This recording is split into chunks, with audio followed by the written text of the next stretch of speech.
Hagen? Yes, madam. Is there something I can do for you? Oh, that's for you to say. That's what I'm here to find out. I see. Suppose you tell me what's on your mind. Well, I've just recovered from a mail sort operation, and I think I'm a victim of malpractice. I want to get damages. What makes you think that you're the victim of malpractice? Take a good look at my eyes. Notice anything unusual about them?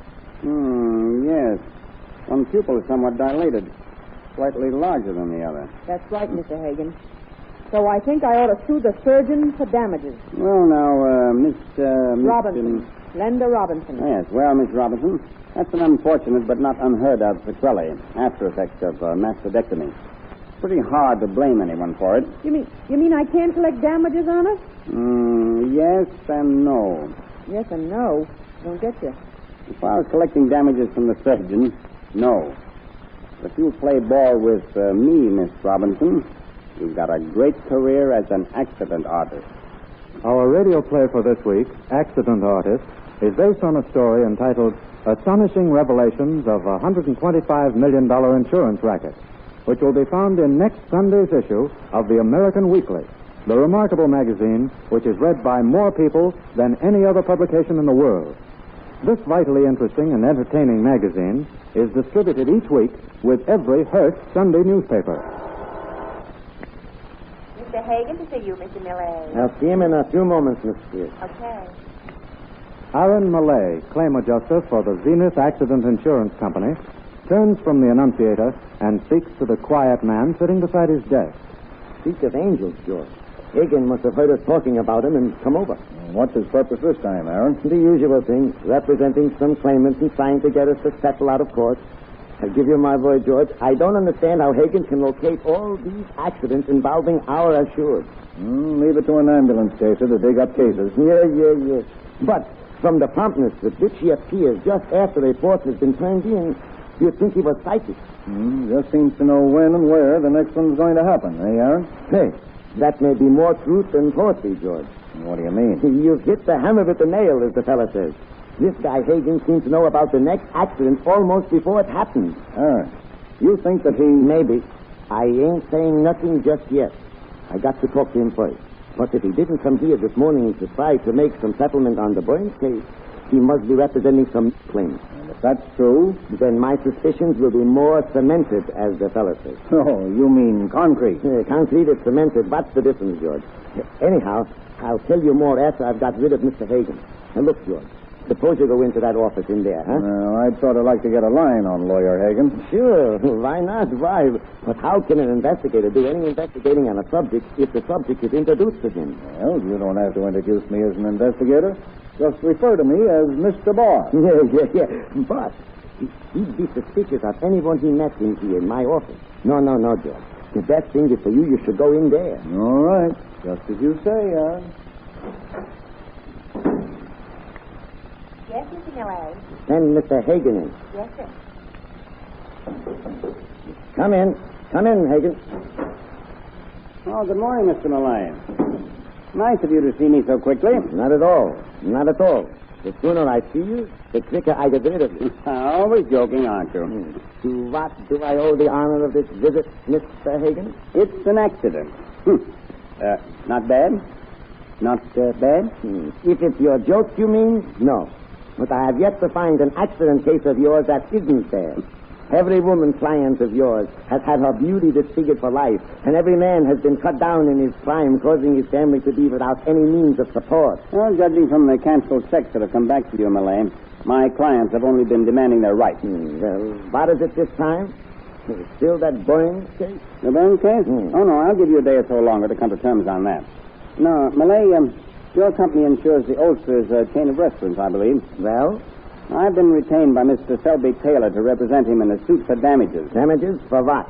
I'm sure the Ulster's managers wouldn't like the newspapers to get hold of the fact that they serve pieces of broken glass in their orders of spinach. Ulster's restaurant having a... Yes. Excuse me. Certainly. Yes? Oh, good morning. Have you filled out a report?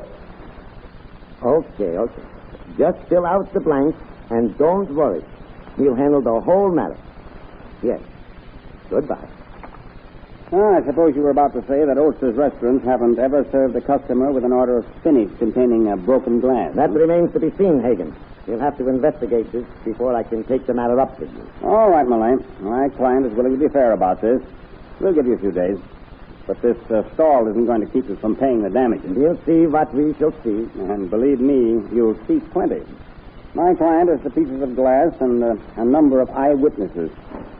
Goodbye, Malay, for now. Goodbye. And if you made it forever, I wouldn't be sorry. Good. Come in here quick. Well, Aaron, I suppose Hagen arrived just as you received another accident report. No, George. Listen. This time, Hagen arrived before I got it. What? Can you beat it? While he was demanding a settlement for this latest client, the phone bell rang. It was our assured oldest restaurant calling me to make a report of the threatened suit for damages. Well, this one's a fake accident claim, or I can't spot him. Did you ask Hagen how he happened to know about it before you did? I did not. I ain't such a fool as I look, George. I didn't want him to get wise that I suspicioned him of being mixed up in anything. You know, there's that old saying, George. Give a crook plenty of rope, and he'll hang somebody. Good for you, Aaron. Here's where the investigation department keeps an eye on Lawyer Hagen.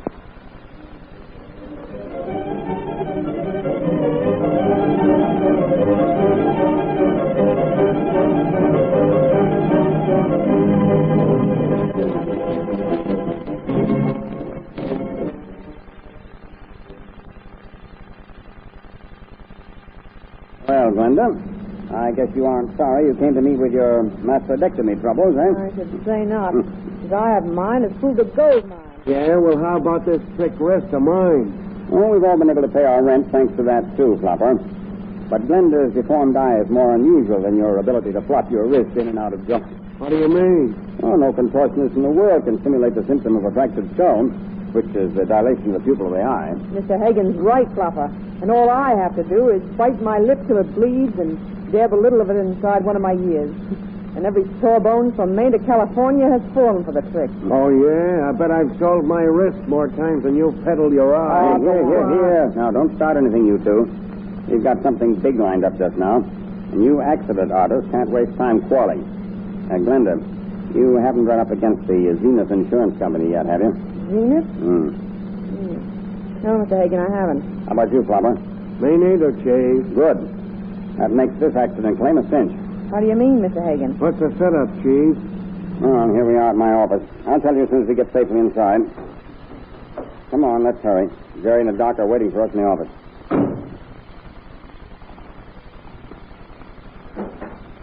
Well, it's about time. Oh, hi, Jerry, Doc. Hi, Hagen. You know Glenda and Flopper? Oh, yeah. Hiya. Turn on the radio, Glenda. Right. You never can tell who may be listening at the keyhole. Hey, Flopper, give me a hand pulling down the shade. Sure, Chief. Now, we've got to rehearse our little show. Jerry, you had your car insured with Zenith like I told you? Yep, 2 days ago. Oh, that's great. Now, Glenda, I want you to work the fractured skull act for me tonight. Okay. Flopper, throw out that wrist of yours and find that tourniquet on your arm to make it swell up. Okie doke, Chief. Just leave it to me. Before we leave here, Jerry and the doc will give you a little going over with the usual barrel saves. Here, you take this piece of sandpaper to scrape the sides of your face. Say, listen, Chief. Ain't it enough for me to throw me wrist out of joint? I don't care much for the rest of the act. Now, that would be smart, wouldn't it? You're supposed to get bumped hard enough to break that phony wrist of yours, and yet you don't have any bruises or scratches. Now, nothing doing. You can't take any chances. Oh, and Glenda, you'd better scratch your knees and your chin. Oh, gee. Now, Doc, how about you? Well, I believe it's safest to have an ambulance taken to the hospital. Of course, if there's a hitch, Jerry can bring them to my office, and I can swear to the injuries personally. Okay, we'll leave it that way then. I'll have a couple of witnesses planted, and if the worst comes to the worst and we have to sue, I can fix the jury. Now, Jerry, how about you? Know your part? Sure. I just drive along North Avenue at 10 o'clock tonight. That's right. The street light will be busted in the middle of the block between 8th and 9th. Right. When I strike the dark patch, I'm to slam on my brakes. Yes. Flopper and Glenda will throw themselves down on the street behind my car. Yes, and then? And then I pull over to the curb and get out, see what's happened.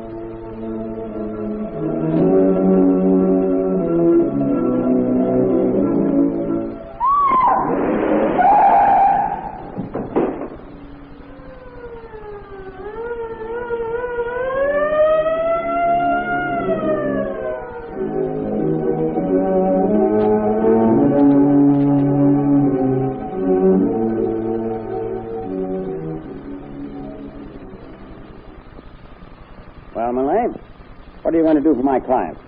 There's that beautiful girl lying in the hospital with a fractured skull. And that poor boy's had to give up his work as an artist because of that broken wrist. Yes, yes. I know it.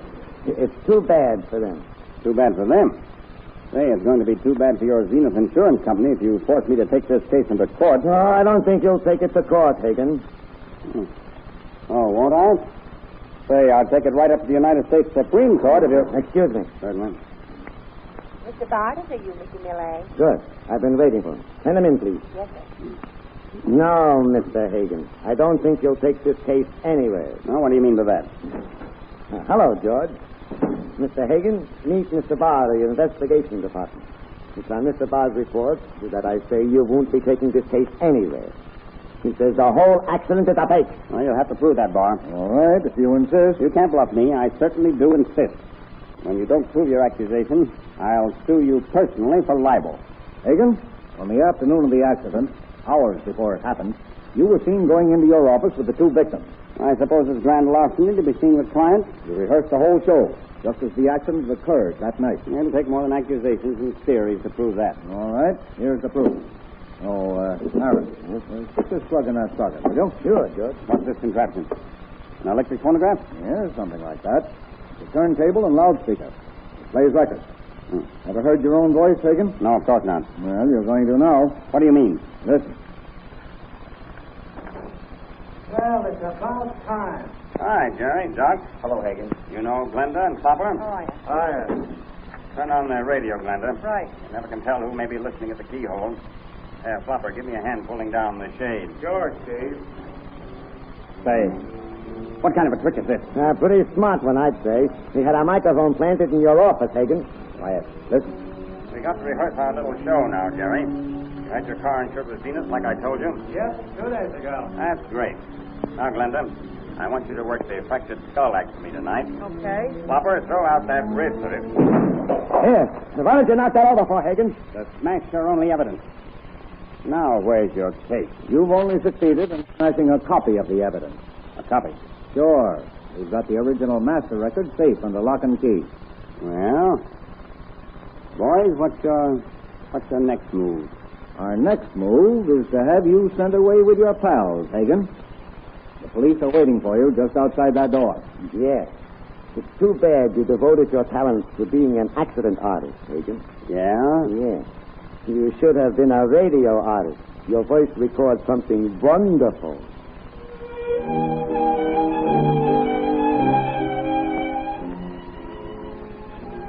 This radio drama to which you have just listened was taken from a story which is only one of the many fascinating features to be found in next Sunday's issue of the American Weekly, the magazine with the world's greatest circulation. This magazine is distributed each week with every Hearst Sunday newspaper from coast to coast. And now we turn you over to your local announcer.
Well, son, Mama, you must help me. in trouble again, eh? Yes, Mama, I must have some money at once. I thought so.